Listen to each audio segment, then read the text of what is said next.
నమస్కారం. ఈరోజు మనం భారత చరిత్రలోని ఒక చాలా ఆసక్తికరమైన పరిణామం గురించి మాట్లాడుకుందాం.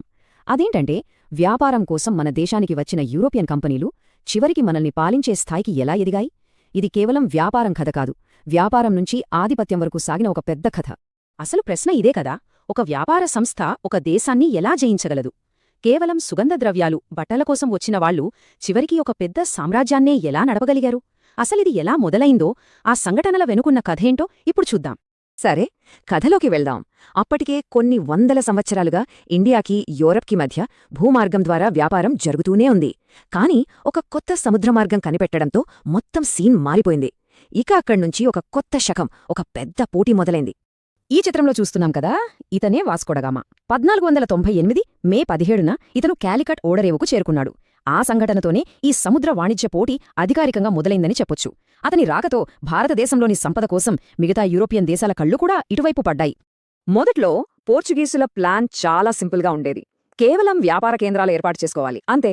కాని ఫ్రాన్సిస్ డి అల్మేడా, అల్ బకర్క్ లాంటి గవర్నర్లొచ్చాక ఈ చిన్న చిన్న కేంద్రాలు పెద్ద పెద్ద కోటలతో కూడిన భూభాగాలుగా మారిపోయాయి.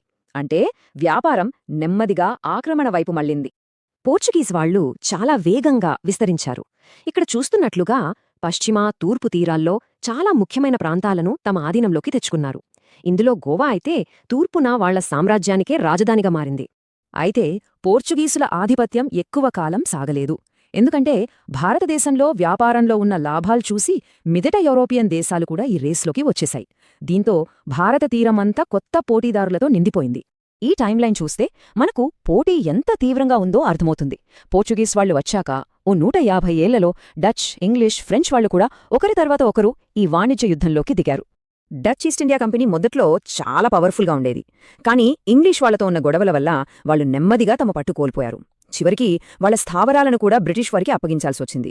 ఇక దీంతో ఫైనల్ రౌండ్లో ఇంగ్లాండ్, ఫ్రాన్స్ మాత్రమే మిగిలాయి. ఇక్కడ మనం గమనించాల్సిన విషయమేంటంటే, ఇంగ్లీష్ వాళ్లు చాలా పక్కా ప్లాన్తో వచ్చారు. వాళ్ళేం చేశారంటే, అప్పటికే బలహీనపడుతున్న మొఘల్ చక్రవర్తుల దగ్గరికి వెళ్లి వాళ్ల దగ్గర్నుంచి పర్మిషన్లు తీసుకున్నారు. అలా నెమ్మదిగా సూరత్, మద్రాస్, కలకత్తా లాంటి ముఖ్యమైన నగరాల్లో తమ స్థావరాలు ఏర్పాటు చేసుకుని మెల్లగా పట్టు సాధించారు. 17వ శతాబ్దం చివరికొచ్చేసరికి ఇండియాలో ఆధిపత్యం కోసం జరుగుతున్న రేసులో ఇద్దరు మిగిలారు, ఇంగ్లాండ్, ఫ్రాన్స్. అప్పటికే మొఘల్ సామ్రాజ్యం బలహీనపడ్డంతో ఆ రాజకీయ శూన్యతను వాడుకోవడానికి వీళ్ళిద్దరి మధ్య జరిగిన పోరాటమే భారతదేశ భవిష్యత్తును నిర్ణయించింది. ఓకే, ఇప్పుడు వీళ్ళిద్దరి బలాబలాలను ఓసారి చూద్దాం. ఇంగ్లీష్ వాళ్లకేమో బొంబై, మద్రాస్, కలకత్తా లాంటి బలమైన పోర్టులున్నాయి. దానికి తోడు వాళ్లది ఒక పవర్ఫుల్ ప్రైవేట్ కంపెనీ. మరోవైపు ఫ్రెంచ్ వాళ్ల కంపెనీ ప్రభుత్వ కంట్రోల్లో ఉండేది. వాళ్ల ప్రధాన కేంద్రం పాండిచ్చేరి. ఈ చిన్న చిన్న తేడాలే చివరికి పెద్ద ఫలితాలనిచ్చాయి. ఈ చిత్రంలో ఉన్న వ్యక్తి డూప్లే. ఇతను ఒక ఫ్రెంచ్ గవర్నర్. ఇతనికున్న అతియాస ఇండియాలో ఫ్రెంచ్ ప్రభావాన్ని పెంచాలన్న కోరిక కర్ణాటక యుద్ధాలకు దారితీసింది. అసలు విషయమేంటంటే, యూరోప్లో ఆస్ట్రియన్ వారసత్వం కోసం జరుగుతున్న యుద్ధం ఇక్కడ ఇండియాలో వీళ్ళిద్దరి మధ్య ఒక పరోక్ష యుద్ధానికి కారణమైంది. ఈ కర్ణాటక యుద్ధాలతో వ్యాపారం కోసం మొదలైన పోటీ కాస్త పూర్తిస్థాయి సైనిక యుద్ధంగా మారిపోయింది. అంటే యూరప్లో జరిగే రాజకీయాలు ఇండియాలో వీళ్ల భవిష్యత్తును ఎలా మార్చేశాయో చెప్పడానికి ఇవి ఒక మంచి ఉదాహరణ. మరి బ్రిటిష్ వాళ్లే ఎందుకు గెలిచారు? దీనికి చాలా కారణాలున్నాయి. వాళ్లకున్న బలమైన నావికాదళం, ముఖ్యమైన ఓడరేవులన్నీ వాళ్ల చేతుల్లో ఉండటం, మరోవైపు ఫ్రెంచ్ వాళ్లకి వాళ్ల ప్రభుత్వం నుంచి సరైన సపోర్ట్ లేకపోవటం, ఇవన్నీ బ్రిటిష్ వారి విజయానికి, ఫ్రెంచ్ వారి ఓటమికి కారణమయ్యాయి.